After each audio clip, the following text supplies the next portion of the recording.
But sinat chinam is not a revealed sin. I mean, I can hate you. I can smile to you all day long, but in my heart I hate you. Now, if I do one of the 3 sins of the first Beit HaMikdash, idol worship, you see me on the floor. And forbidden relation, everybody can see that. And murder, bloodshed, it's obvious. It's a very obvious act. But sinat chinam, I can walk here and smile to you all day long and, hi, how are you? And in my heart, hate you with all my guts. So the sin is not revealed. So the hate is inside. And unfortunately, this is the bad news, that everybody hates other people. I mean, I didn't meet a lot of people that have true, real love to everybody unconditionally, even if they hurt them. So you don't know if somebody hates you. That's what I mean that the sin is not revealed. The sin we know, it was sinat chinam. But the hate, I mean, you know, there's a lot of problems with shlom bayit between a husband and wife. When couples come to me for marriage counseling, so I separate them and I first listen to what they have to say. And they're all complaining. And the complaint that I hear all the time, he doesn't appreciate me. He doesn't say I look good. He doesn't say this. She doesn't. Why? You love your wife. Tell her I love you.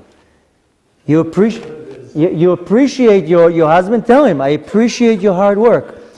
Because we are creatures that need this acknowledgement.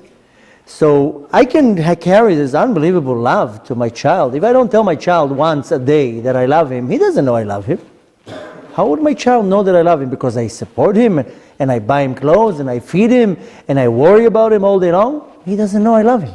For him it's a common thing. Hey, my father has to give me money. A child needs to hear me telling him at least once a day, I love you. I appreciate you. So, you know, my wife used to complain all the time. You don't think I'm pretty. I told her, I think you're the most prettiest woman in the world. She was like, you never say that. I said, but I told you once you're pretty and you didn't change. You look exactly the same. So she was like, but I need to hear it. So I said, okay, so I'll tell you every day you're pretty. So she knows that I think I'm pretty. I know that she's pretty, but what's in my heart doesn't go by Wi-Fi to another person. So this is on the positive side of it. That people need to hear. You have a worker, he wants to hear you saying, you did a good job. Thank you. So it's the same way the other way around. I mean, I can hate somebody and not say anything. It's much more healthier to tell a person straight to his face, listen, I don't like what you did, than to carry this animosity in me. So even though it's not the right way, and there are ways to share it, but it's much more healthy to come to a person and say, you know, you hurt me yesterday. I don't like what you did that. I don't like that you did this and that. This is not nice. At least you get it out. So when I said that the sin was hidden, it's not in a revealed way. That's the problem. And that's the problem of sinat chinam, because a lot of people pretend that they like somebody, or they put on a nice face, and in their heart, if they could, they would kill you. So that's our problem. And I mean, you can take from that the lesson of the negative side, but take from that the lesson of the positive side, that you have the feelings and emotion, share it. Share it with your kids. Your kids need to know what you go. They don't know. Even though your husband knows that you love him very much, you can tell him every day, you know, I appreciate that you wake up at 5 in the morning to go and work. I know you work hard. I know it's not easy for you. I appreciate it. Don't think that I don't appreciate it. So, of course, when it's done with the right intention, not fake. But I see it, for example, with my kids. They need to hear what I think. They need to hear that I'm proud of them at least once a week. I'm proud of you. So you have to incorporate it, not only a wife, a husband, kids. We're human beings. We need to get this acknowledgement all the time. Very few people don't need to hear it. So from anything bad, you can learn something good. So this is a severe sin that we were failing for thousands of years, and as a result from that, we lost our Beit HaMikdash. So don't concentrate on the negative, on the sin. Never take from that the learning, I shouldn't keep things inside me. Today I met this man that is very close to me, and he was going through a tough time, and he was in hospital. A long story, and his daughters really hurt him. And he was he's like, I don't want to talk to them ever again. And I told him, I understand you're very upset with them, but what good would it do that you're keeping this anger inside of you? You think it's going to make you better? I know you're upset. Forgive them. This is a very, very hard midah. It's called in Hebrew erech apayim. In English, it's forbearance. Somebody hurts me, Doesn't matter if it's deliberately or intentionally, I still forgive him. Because the same story what we learn in the Tanakh that David HaMelech, there was a certain individual that cursed him. And then at the time the general was Yoav, and he told David HaMelech, he's chayav mita, I have to kill him, he cursed the king. And David HaMelech says, no, Hashem amar lo kalel. Hashem told him to curse. So even when somebody does something bad to me, that's Hashem's shliach. And I told him, don't keep this anger inside of you, because it's just, it grows and it grows. For your own sake, it will hurt you. I mean, people suffering, people get sick because they're holding anger and negative feelings for years. They can't let go from a certain feeling. So I told him, what good would it do? But more than that, it creates this emotion. If you don't let it out, so I can understand they hurt you, but don't keep it inside. This is where the sinat chinam comes from, because people don't want to deal with situations. But unfortunately, this is a very big test. But what I meant is that it's hidden. It's even like in a very refined way, even between couples. I mean, chas v'shalom, a husband can hurt the wife's feeling. And if she keeps it inside, she's developing this anger. Instead of just saying, listen, it's not nice what you just said. You hurt my feelings. Probably most likely a normal husband will turn around right away and say, I'm sorry, I didn't mean to. But a lot of people, they don't open up, so they carry around a certain individual. Something happened between me and him, and I just made a comment. And it was completely not in a mean way. And after 3 days he exploded, and he's like, you hurt me with that comment, and I didn't sleep, and I did this. I told him, I don't even know what you're talking about. I just told you, I told him, why did you carry it for 3 days? You should have told me on the spot. What did you mean? Why did you say that? I said, it wasn't even directed at you. I just made a comment. He understood it the wrong way. Instead of right away dealing with it and saying, whoa, why did you say that? And right away I would give him an answer. I didn't even mean what you think. So for 3 days he hated me. That's sinat chinam. Why did you hate me? Judge me for kaf zchut. Maybe I didn't mean what I said. Maybe I had a slip of my tongue. The point is that we constantly, sinat chinam is not necessarily that a person walks down the street and he's dressed different than me, then I hate him for no reason. There's also somebody can do something to me, but the person even didn't mean to, and I still hate him. Why? Come and tell the person, wait a minute, what the act that you just did really hurt me. What did you mean? Why did you say that? Probably most likely half of the times the person said, I didn't even mean to. I just said I didn't even mean to hurt you. So sinat chinam can come in many different forms, and unfortunately that's what causes separations, because when people don't deal with situations and they keep it buried inside, then it grows and it grows, and then it goes completely out of hand. So you can learn from that many different things in many different levels. And when any type of relationship, husband and wife, parents, employers, when there's good communication, as sometimes as uncomfortable as it might be, good communication solves all the problems, and then you don't carry this hate in you. And unfortunately, almost every human being, if he really looks in the depths of their heart, they're carrying some type of anger or hate towards somebody else. I know people that they hate somebody they did to them 40 years ago. Let it go. Let it go. So this is another form of holding this negativity, and I strongly believe that half the diseases people get is because they're holding these negative emotions in them. They don't know how to let go. Somebody said something 40 years ago. 40 years they're carrying this hate, this anger. Because somebody said, he said that 40 years ago. So let it go. It's not doing any good. Just forgive. Kadosh Baruch Hu is forgiving, so be like the Kadosh Baruch Hu. Forgive too. Let it go. Doesn't matter right now if he said it on purpose, didn't say it on purpose. First, let it go. So this is, again, these are all different forms of sinat chinam that I heard another person for something he did to me 20 years ago. And that's mainly what we need to work on, because we always carry this hate and anger towards other people.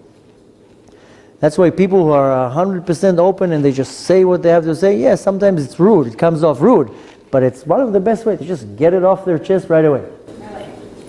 Not everybody processes that quickly, though. I mean, to know why you're upset by what somebody said is not always clear. Yeah, you don't have to do it right away. But as long as you don't hold it inside.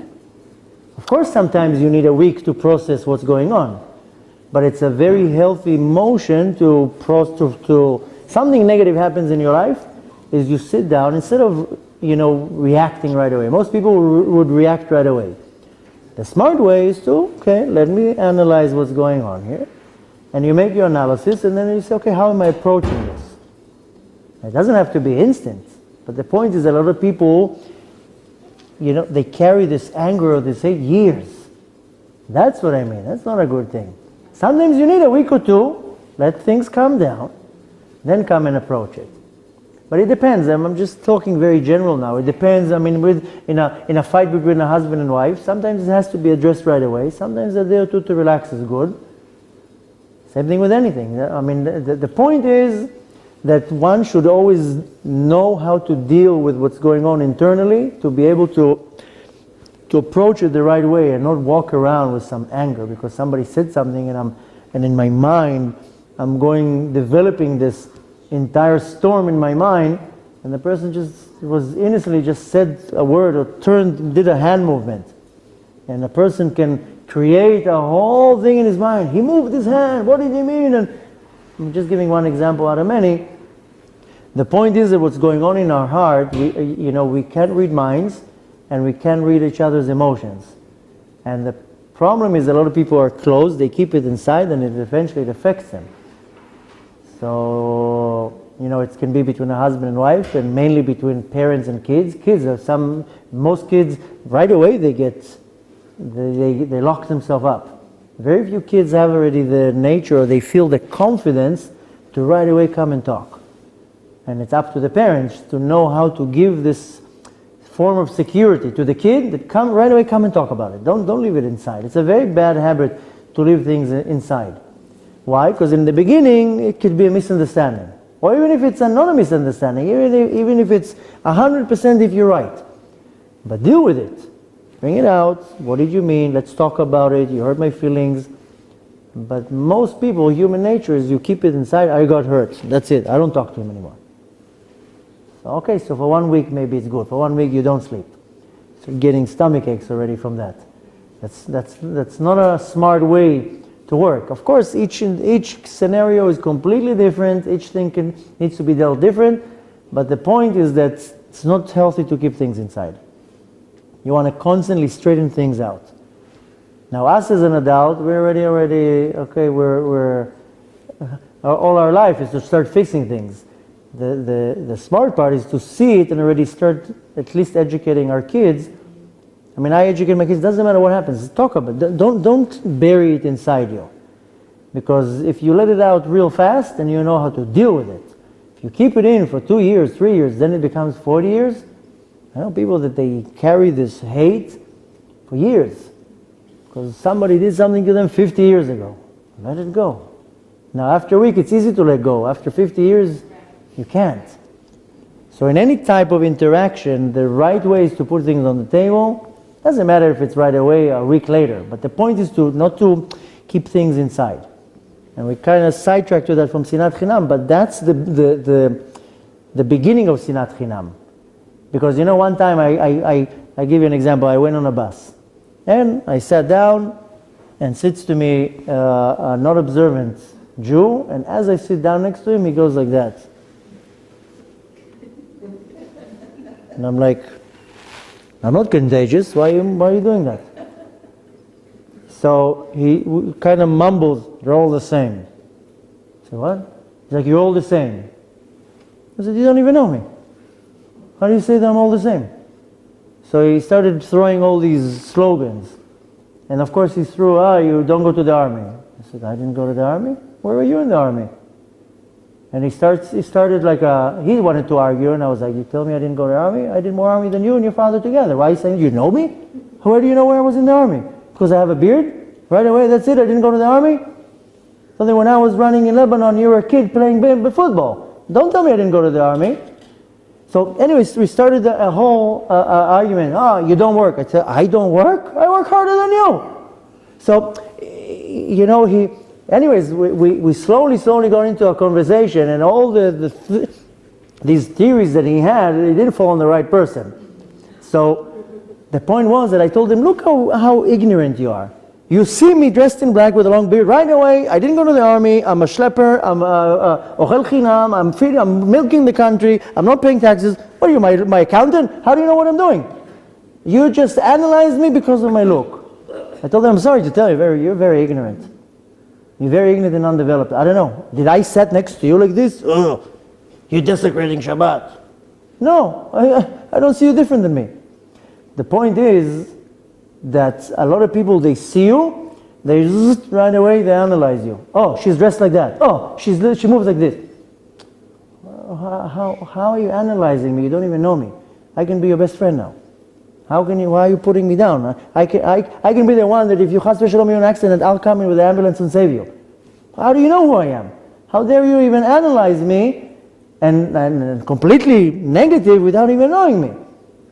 So the point is that we don't know what's in each other's hearts or minds. And this development of this sinat chinam, it starts somewhere and then it's like a bubble. It starts developing and developing. So I can now tell you something, oh, I don't like gray shoes. That's my opinion, I don't like gray shoes. You can start developing now in your mind, how dare you? Gray shoes are the best. And how dare you? And he has black shoes. I just said some comment. I'm just giving a very far-fetched example. But the point is that as individuals, we take one word that somebody say and we take it out of context and oh, that's it. And the right way to deal with anything is to first to make a quick analysis. Why, who, and something bothers me, talk about it. And that's what develops the sinat chinam. Because this individual could have told me, you know, I'm sorry to tell you, my opinion is that all the religious people are the same. Oh, so let's talk about your opinion. But he doesn't know me, and the example, I'm giving this example because he developed this hate to me without knowing me. That's sinat chinam. I told him, you know, if you would remove this beard right now, we could be maybe best friends. How do you know? What, you judging me because of a hair? Or because of jacket? Told him, you have to make a whole bedek bait etzlecha. This is your level. Because I'm dressed a certain way, that's it. So this is the sinat chinam. And I just give one example out of many, is that sometimes you look at a person, you don't know nothing about that person, and right away you make your analysis, that's it, that's the person. So this is one example out of many. We deal all day long, Hashem puts us in these situations that we don't know what's the other person thinking right now. And I'm already building theories in my mind. So there are many different forms of sinat chinam. The point is to, first of all, you give another person the benefit of the doubt. I don't know who you are, maybe you're amazing, maybe you're great, maybe you're 10 times better than me in anything that I would just think of. That's the right attitude. And when you apply that, then any type of encounter that you have will be good. Whether it's your husband, your kids, your employers, your neighbors, because you constantly have the emotion, okay, David HaMelech says, Mikol melamdai eskalti. Mikol melamdai. He didn't say, Michelek mi melamdai. He said, Mikol melamdai. So it means that who am I? David HaMelech learned from everybody? I can learn from everybody. Which means that I'm looking at every individual, and any individual that I'm sitting in front of can teach me something. And is better than me than something. I'm sure you're better than me than 100 things. And I'm sure you're better than me than 100 things. I might be good in these things, but every individual in the world has qualities that are much better than me. So it's a very limiting way to look at another person and right away be like, oh, I'm much better, I'm smarter, I'm more religious, I'm more... This is what develops this feelings of sinat chinam. Sinat chinam is not necessarily standing and hating another person. It's everything around it. So you can have sinat chinam in a very severe way towards a person that you don't even know, and you can have in a very refined way to your husband because he said something not nice to you in the morning. And the whole day you're carrying this, how dare you? I'm going to come home, I'm not making dinner. So the point is that we are very sensitive creatures. And when we put things out, it's very healthy. I teach my kids, don't carry anger. Come on, talk to me. I'm not going to get upset at you. And if I need to get upset, I'll get upset. But you don't get business done when you hold things inside. So if you need a week, take a week. You need a day, take a day. But I don't like holding anything inside because it bubbles. And then once it bubbles, it goes out of control. Explodes. That's even worse. But it grows. I used to tell my kids, I used to tell them every time you get angry, there's like a fit or anything, I tell them, count to 10 and think during those 10 seconds, think only good things. If you're mad at your friend, if you're mad at this, always think of something good, Sometimes it works because it like calms them down.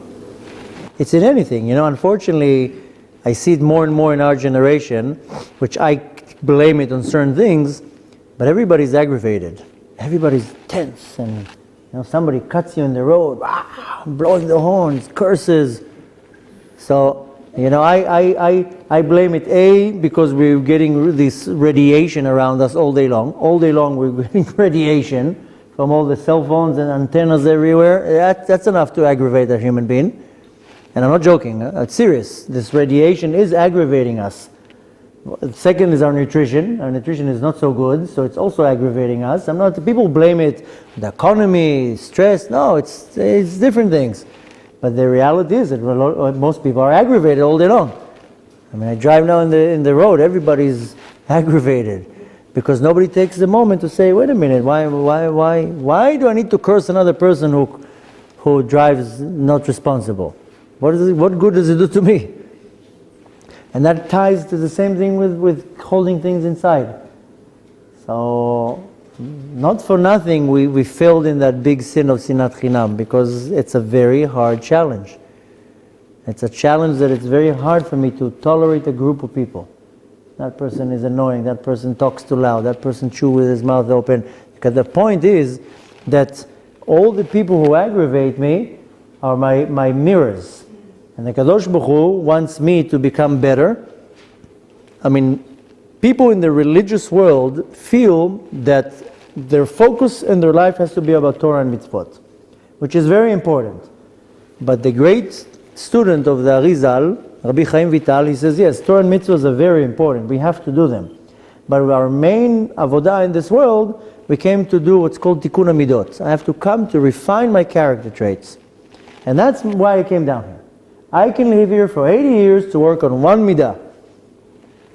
And the Kadosh Baruch Hu is so kind that He puts in front of me hundreds of mirrors that I can look in the mirror and say, oh, I don't look so good. Every human being, before they go out to a party, they go to work, whatever, they comb their hair, they straighten their tie. So Hashem makes sure that He's putting a lot of mirrors in front of me. The one mirror will show me that I'm impatient, and one mirror will show me that I'm annoyed, and one mirror will show me that I'm lacking trust. So Kadosh Baruch Hu puts in front of me all the annoying people, an annoying wife, an annoying child, an annoying neighbor, an annoying boss. Everybody's annoying me. But the reality is that there's nothing wrong with that individual. It's just a mirror that I'm looking at and I'm getting annoyed from that person because there's something in me that I have to fix. If I'm getting annoyed from a certain individual, then it means that I have a problem with my patience. I have to work on my midah of my patience of savlanut.